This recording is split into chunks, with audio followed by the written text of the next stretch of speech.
नमस्कार, मेरे चैनल में आपका स्वागत है। आज मैं आपको किचन के टिप्स बताऊंगी। आपको पसंद आए तो प्लीज़ लाइक शेयर और सब्सक्राइब कीजिएगा। हल्का हल्का मैं किचन में डेली एक कपड़ा मार देती हूँ जिससे किचन मेरा हमेशा साफ सुथरा रहे। देखिए, मैंने ये एक डिब्बे का इस्तेमाल किया। डस्टबिन छोटा वाला नहीं रखा है, तो ऊपर हमने एक छोटा वाला इस तरह से प्लास्टिक के डिब्बे खाने में आते तो इस्तेमाल कर लिया। बार बार आपको नीचे नहीं झुकना पड़ेगा बड़े डस्टबिन में डालने के लिए। फिर उसके बाद सिंक को साफ करने का तरीका मैं बता रही हूँ। हमने स्क्रॉच ब्राइट में हल्का सा विम बार लगा के हल्के हाथों से इसे एक बार पूरे में विम बार को लगा लेना है।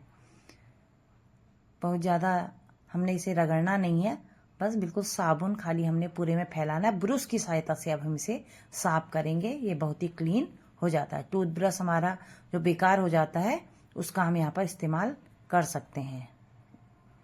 ये हमारी दूसरी टिप्स है। आप देखिएगा, आप भी इस तरह से कोने में जहाँ गंदगी फंस जाती है, आपको लग रहा होगा काला है, काफ़ी पुराना हमारा मकान हो गया है, कम से कम 25-30 साल पुराना, इस वजह से भी थोड़ा कालापन लग रहा है। लेकिन ब्रश की सहायता से आप इसे करेंगे तो अभी ये बढ़िया सा साफ हो जाएगा। ये देखिए, इस तरह से टूथब्रश का इस्तेमाल पुराना हम करते हैं और अपने सिंक को साफ कर लेते हैं। नल भी इससे, प्लास्टिक का नल या स्टील का नल भी अच्छे से चमक जाता है। गिलास की सहायता से पानी डालिए और धो डालिए। ये देखिए, सिंक हो गया साफ बढ़िया सा।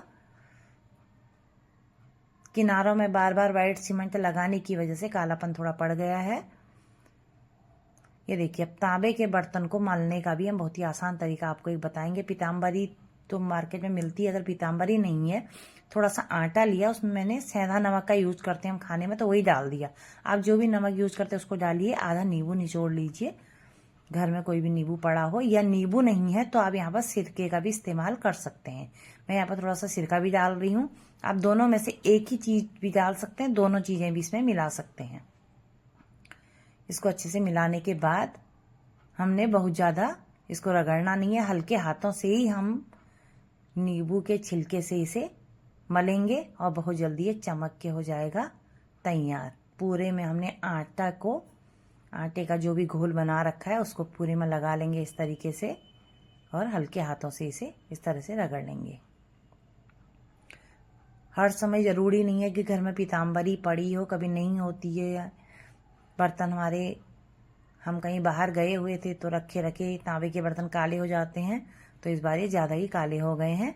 तो मैंने सोचा इस उपाय को करके, और पीताम्बरी भी लाए नहीं थे, इनको मैं मल लेती हूँ। देखिए कितना चमकने लगा है। इसी तरह से मैंने दोनों लोटे अपने मल दिए और भगवान को नहलाने वाली प्लेट भी हम इसी तरह से इसको आटे की सहायता से मल लेंगे। अभी देखिए कितने बढ़िया ये चमचमाते हुए हो गए तैयार। लास्ट में हमने स्क्रॉच ब्राइट से इसे एक हाथ मार लेना है। ये देखिए, पानी की सहायता से धोने के बाद ये काफ़ी पुराने हैं तो कहीं कहीं पर कालापन रह गया है, लेकिन फिर भी आप खुद देखिए काफ़ी चमकने लगे हैं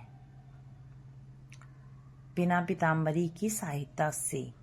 ज़्यादातर मैं पीताम्बरी इस्तेमाल करती हूँ। आज मैंने सोचा क्यों नहीं मैं इसका इस्तेमाल करके देखूँ और आपको को भी बताऊँ कि ये भी बहुत कारगर है।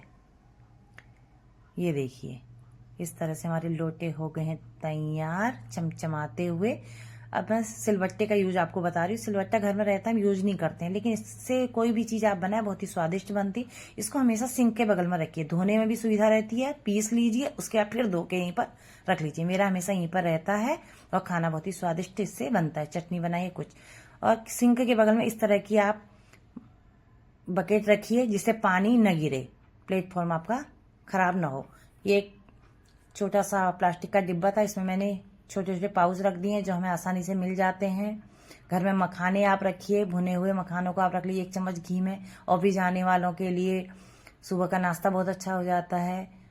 हमेशा कसूरी मेथी को उस पैकेट बंद डिब्बे में ही रखिए। देखिए, यहाँ पर प्लास्टिक के डिब्बे का इस्तेमाल मैंने गर्म चीज़ों में नहीं करना चाहिए, लेकिन लहसुन रखने में, चना मूंग भिगाने में यहाँ आप इस्तेमाल कर सकते हैं।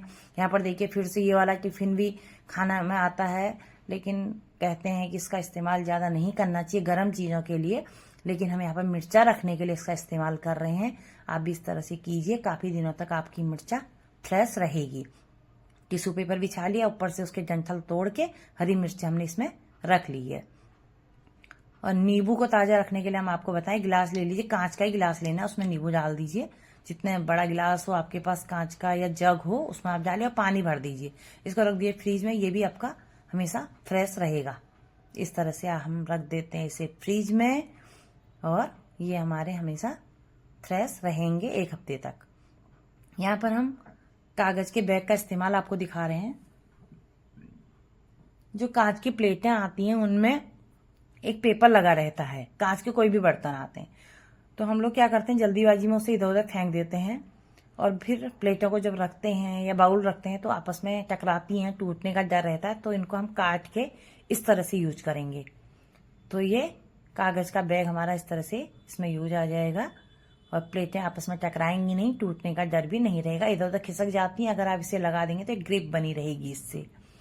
इस तरह से हमने प्लेटों में लगा दिया। बाउलों में भी 2-3 बाउल हैं तो आप बड़ा सा एक काटिए और बाउलों के अंदर इसको इस तरह से लगा दीजिए और प्लेट इनको रख लीजिए अलमारी में, ये भी आपके सेफ रहेंगे। ये देखिए आटा बहुत लोग परात में निकालते हैं, फेंक देते हैं रोटी बनाते समय जो पलथन होता है, तो मैं डिब्बे में रख लेती हूँ। यूज किया उसके बाद फ्रीज में रख दिया। यहाँ पर मैं आलू और प्याज की टोकरी का इस्तेमाल आपको बता रही हूँ। किचन में बंद जगह में रहता है तो आलू प्याज सड़ जाता है। मैंने आंगन में ये टोकरी को सेट करा रखा है बॉक्स बना के। देखिए आलू प्याज मेरा यहाँ रहता है तो ये फ्रेश ही रहता है। ऊपर मैंने किचन का सामान रखा हुआ है, दोनों बकेट मेरी आलू